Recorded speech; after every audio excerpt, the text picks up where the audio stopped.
What up, everybody? This is Monte Law with Achon Mag. I got my boy here, EZ, with me. Yo. What's going So on? EZ, let's get right into it. Trapped Emotions 2. Just the title alone, what does that mean to you? So the title basically came from a bunch of, emotions that was running high, but feelings that was running low. You know what I mean? And stories of one specific girl who I basically turned the series into, like a love story. Basically, that's what it is. It's a love story. Right. A collection of love stories. Yeah. And then I was looking at the track list, and I seen you got like your dance hall. I already know that's like the main style already, dance hall, Afrobeat. And you also have the reggaeton. Yeah. Talk about the reggaeton. What inspired you from that? So the biggest thing on the reggaeton side, I would say, is Daddy Yankee is a huge inspiration. You know what I mean? And from way back then, and then that song Gasolina, it's like every time you hear that song, it makes you wanna, dance. Exactly. Yeah. So yeah. between him and Nicky Jam, and I've just now became a fan of Bad Bunny. You know what I'm saying? Just because he's newer. You know what I mean? But even with Shakira and Beyonce, you know what I mean? Back then, so it's like, dang, that song was fire. The Latin artists, they set the tone. You know what I mean? Like even from Big Pun back then, when how he mixed it up with his song with Joe, that's what inspired the reggaeton song Boricua Morena. Right. You know what I mean? So that's what basically it is. Yeah. And then as far as like you got like your Tory Lanez and the Drakes that do like the same sound and like dip into these lanes, and I know there's going to be like a lot of criticism people have against like you doing like the reggaeton and everything like that. People saying like, oh, it's not like natural or Like it's like cultural cultural approach. Yeah, but you know what I mean? It's like even my homies I talk to about that, and they like the difference between me and them is like I picked a side. I don't do just hip hop. I kind of stayed in my lane with the Afro Caribbean. So it's like I'm sticking to it. It's not like I'm hopping in and out. It's like this is what I'm doing, and I'm taking inspiration and giving love back to the culture. Right. So with this project, I know from the previous Trapped Emotions, it was just fire playlist from there. With these, is it mainly for summer, or do you have everything like songs as far as like for the summer, for the fall, for the winter? Well, this one, Trapped Emotions 2, the playlist, this one is specifically for summer, you know what I mean, those songs. But it is 2 or 3 songs on there, I would say 2, which is Golo and Boricua Morena.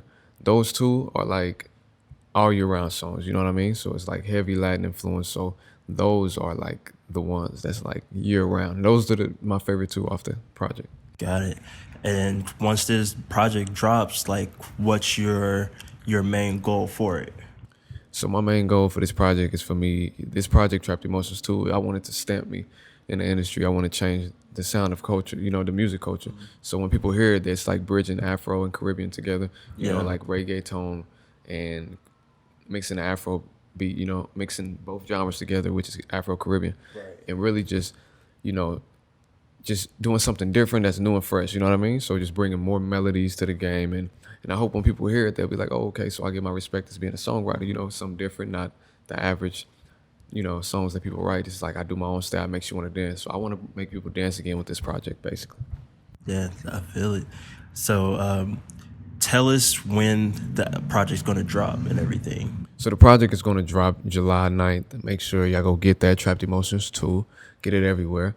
You know what I'm saying? And we starting off with the single Go Low off the project. And then next is Boricua Morena.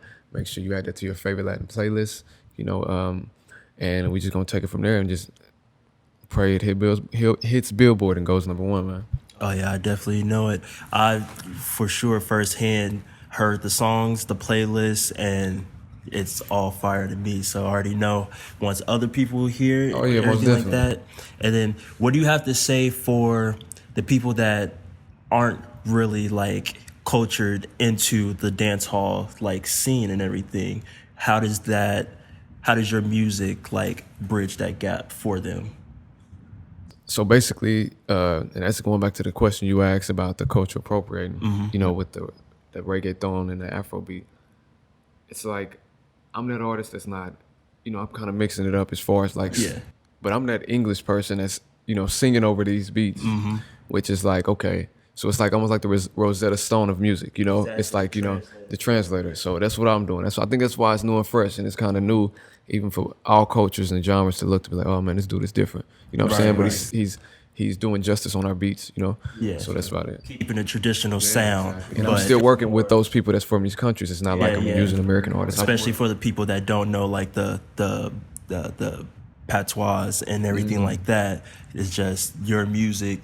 It gives them that translation of the only thing I'm really doing, I'm not taking, you know, anything from any culture or genre. It's just I'm working with these producers from these genres and this culture, you know what I'm saying? These actual countries, you know, like Colombia, Africa, the continent Africa, you know what I mean? But like Nigeria, and then you still got we got Mexico, and then you got, you know what I mean, like Brazil and stuff, you know what I mean, down, you know, like in South America and Central everything. America, So, you know, and my biggest, you know, influence on music comes from the whole of Africa, you know what I mean? Whether it's Cape Town or whether it's Lagos, you know, Nigeria, you know, and just getting inspiration from those artists, you know what I mean?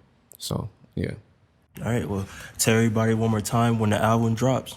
So the album drops on July 9th. It'll be available everywhere. So make sure you add all the songs to your summer playlist because it's going to be out and it's going to be fire. Mr. Fuego, a.k.a. Caribbean Papi. All right, this is Monte Law with Achon Mag. My boy EZ. It's your boy EZ. See y'all next time. See y'all later.